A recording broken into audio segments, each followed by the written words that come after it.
Hi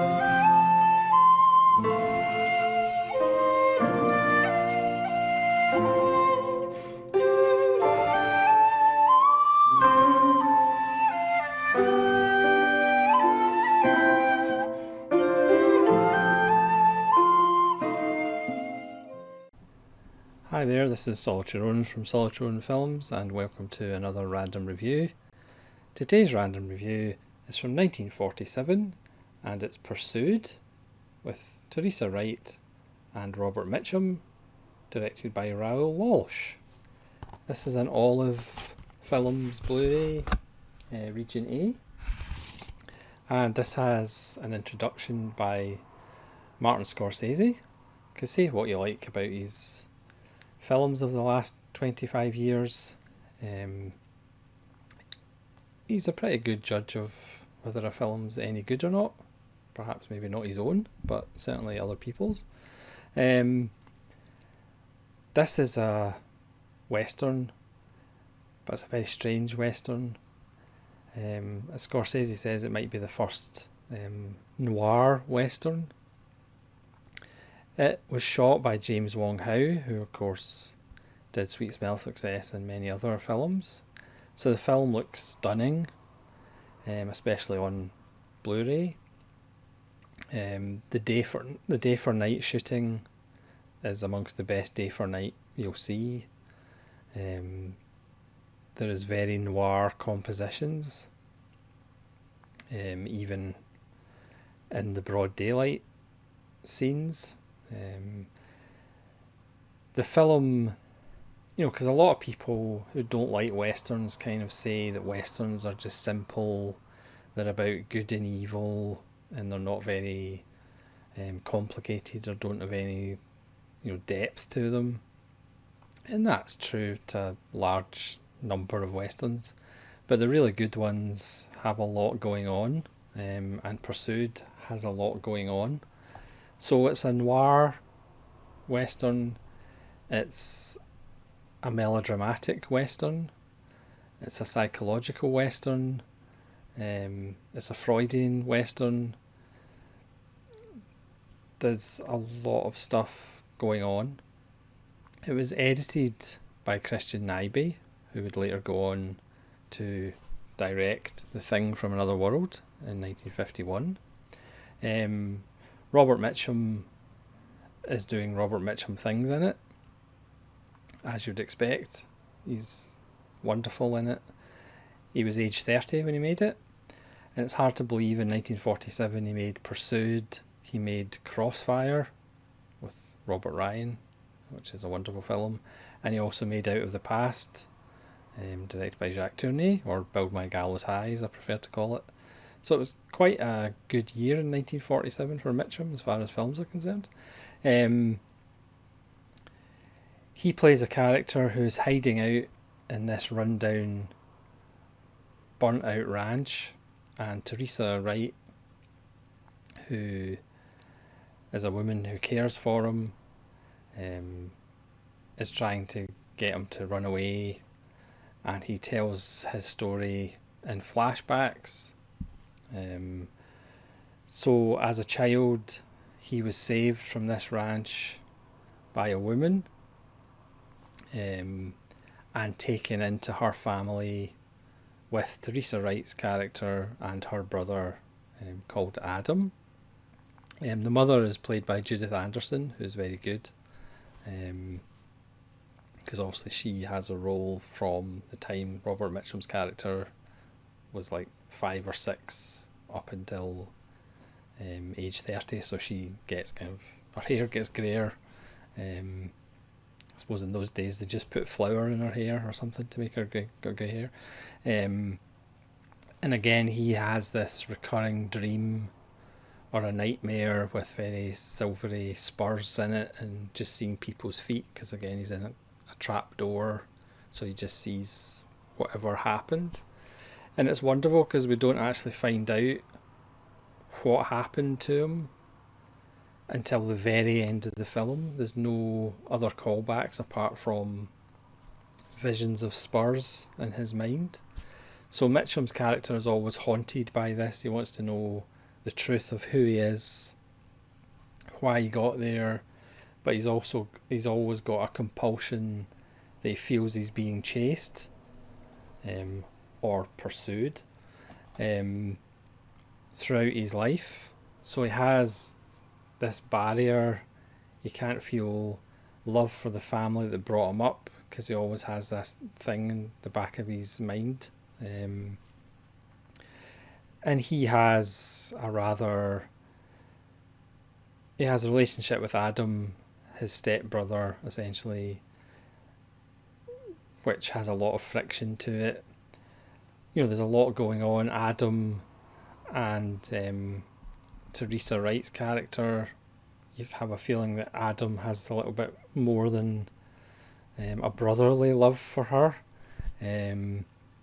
There's a couple of times where war breaks out against the Spanish, that the two brothers toss a coin to decide, because one person from a ranch has to go.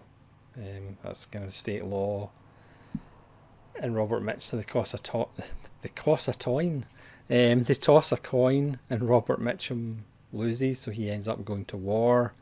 And then once he comes back from war as a war hero, and he's done killing, he eventually comes to blows with Adam, and they toss another coin. Well, it's the same coin, to be honest, because he's kept it, which is quite fortunate. He's been away to war, and he's managed to hold on to that coin as a keepsake. So they toss the coin again to decide who stays on the farm or the ranch and who leaves, and Mitchum loses again. But he wants to marry Teresa Wright's character. Things escalate between him and Adam. That's all I'll say. And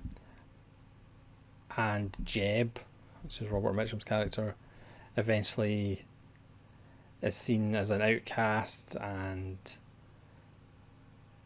the whole family falls out with him, and he goes to work in a casino and becomes a gambler, and then comes back later to ask kind of for Teresa Wright's characters to marry him, but she is so full of hate that she pretty much decides she'll marry him and then kill him, which leads to a very interesting wedding night.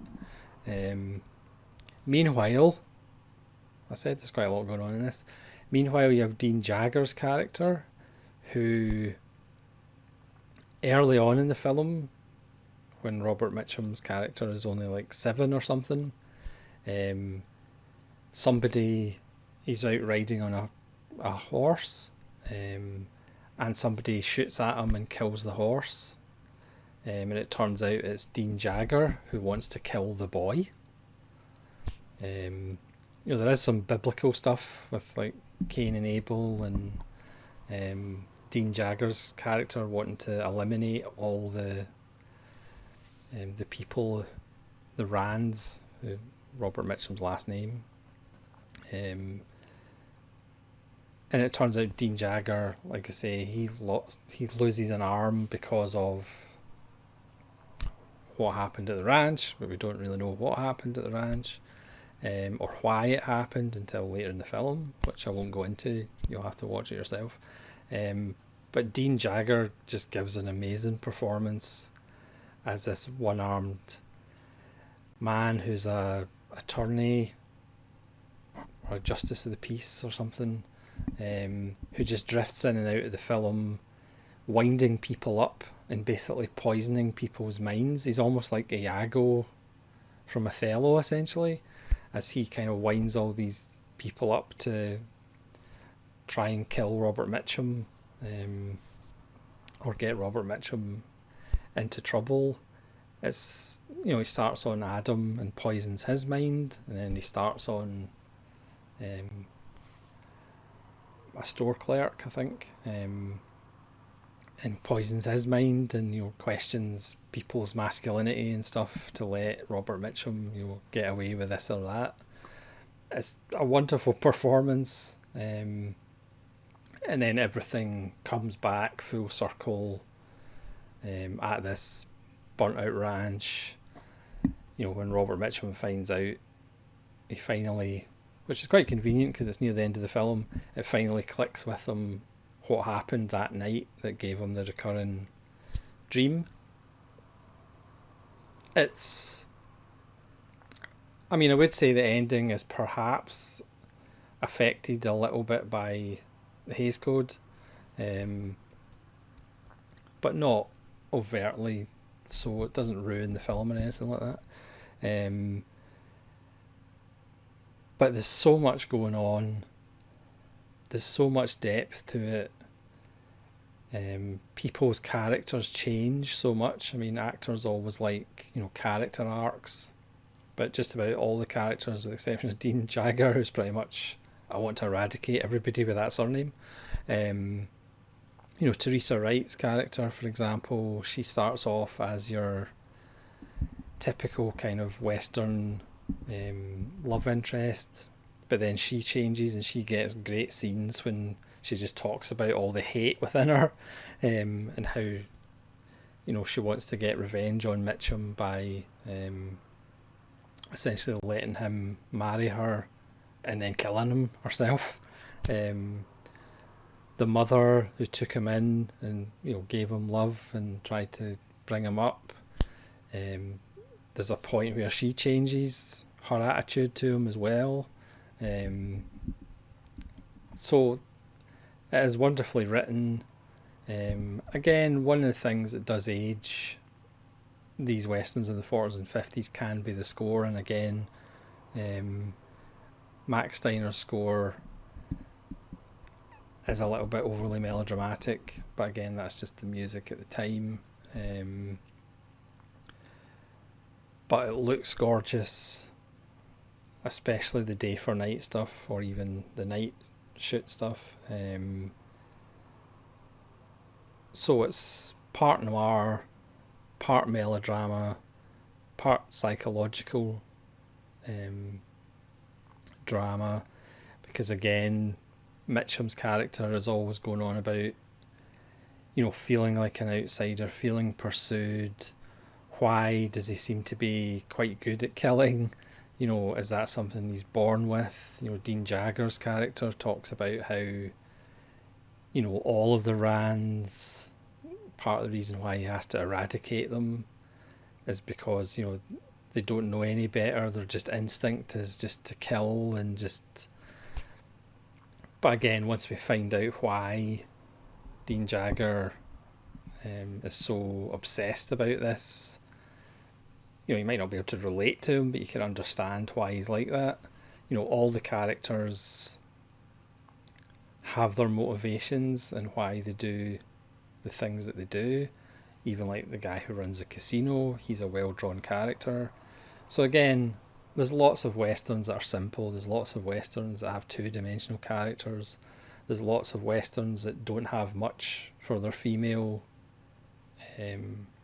characters to do, but the two female roles in this film are really meaty, and both female actors can really get into those parts and give really good performances. Because again, you think Teresa Wright's character or performance is like one note and then it changes near the end of the film. Mitchum, as usual, the way he moves, his facial expressions, again, he said it many times that he pretty much just turned up, read the lines and went home again, which I think he's being facetious. But again, he turns up, reads the lines and goes home very well in this film. Just that swagger he had, and like I said, the way he moves across a room is pretty unlike anybody else moving across a room. There's even a lot of it's studio bound, but a lot of it is also location shooting, and Raoul Walsh does a masterful job of using landscape in relation to the psychological aspects of the film. There's a shot with this huge stone cliff and horses, riders going along the bottom of it. There's a wonderful parallel shot of Mitchum's character riding along the bottom in the foreground and a character stalking him, like along the horizon, which is beautifully shot. Again, the cinematography in this film is stunning, especially on Blu-ray. I would highly recommend picking up the Blu-ray. It's just a stunning film, and it will actually have twists and turns that you can't quite predict. Again, Scorsese knows how to pick good films to do introductions to. And again, I would highly recommend picking up this Olive Films. It is Region A, like I say, but it's a stunning, stunning film. I would highly recommend it if you're a fan of Robert Mitchum. It's an essential. If you're a fan of westerns, I would say it's essential. If you're a fan of Dean Jagger, despite his political views in the 50s, it is a stunning film all round, and I would highly recommend it. So please let me know in the comments if you have seen Pursued and what you thought of it. I would also recommend Man with a Gun with Robert Mitchum, which is a nice little western, which I think is in Kino Lorber Blu-ray. That's a nice one to check out as well.